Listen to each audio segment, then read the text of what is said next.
আমি ডিব্ৰুগড় জিলা আৰু ডিব্ৰুগড়ক অসমৰ দ্বিতীয় ৰাজধানী হিচাপে আগবঢ়াই লৈ যাবৰ বাবে প্ৰয়াস আৰু প্ৰচেষ্টা কৰিছো।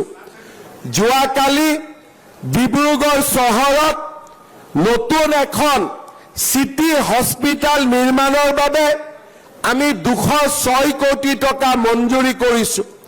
আপোনালোকৰ নিচেই কাষত খনিকৰত অসমৰ ভিতৰতে আটাইতকৈ সৰ্ববৃহৎ ষ্টেডিয়াম নিৰ্মাণ কৰিবৰ বাবে 290 কোটি টকা ৰাজ্য চৰকাৰে অনুদান দিছে আৰু সুন্দৰ ষ্টেডিয়াম যি নেকি গুৱাহাটীৰ সৰু সজাই ষ্টেডিয়ামত কৰি ডাঙৰ হ'ব তেনেকে এক ষ্টেডিয়াম নিৰ্মাণৰ বাবে আমি কামত আগবাঢ়িছো।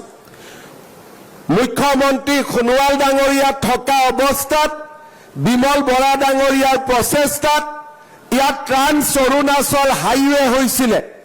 এতিয়া এই হাইৱেটো আৰু অধিক সুন্দৰ কৰাৰ বাবে কেন্দ্ৰীয় চৰকাৰে 600 কোটি টকা ব্যয় কৰিবলৈ সিদ্ধান্ত লৈছে।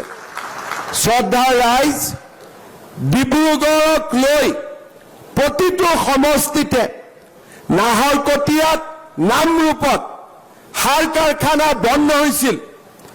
আজি আমি ডিচেম্বৰ নৱেম্বৰ মাহত নতুন সাৰ কাৰখানা নিৰ্মাণৰ কামো আৰম্ভ কৰিম আৰু পুৰণা সাৰ কাৰখানাও আমি জীয়াই ৰাখিম। আজি এই ধৰণৰ মহতো মহিয়ান ব্যৱস্থা ডিব্ৰুগড়ৰ বিকাশৰ বাবে আজি ৰাজ্য চৰকাৰে গ্ৰহণ কৰিছে আৰু অনাগত দিনত এনে বহু আঁচনি আপোনালোকে লাভ কৰিবলৈ সক্ষম হ'ব। আমাৰ ইয়াতে আজি বুথৰ সভাপতিসকল উপস্থিত আছে, পঞ্চায়তৰ বিজয়ী বিজিত প্ৰাৰ্থীসকল উপস্থিত আছে। মই 4টা চৰকাৰী আঁচনিৰ ওপৰত আপোনালোকৰ সহযোগিতা কামনা কৰিম।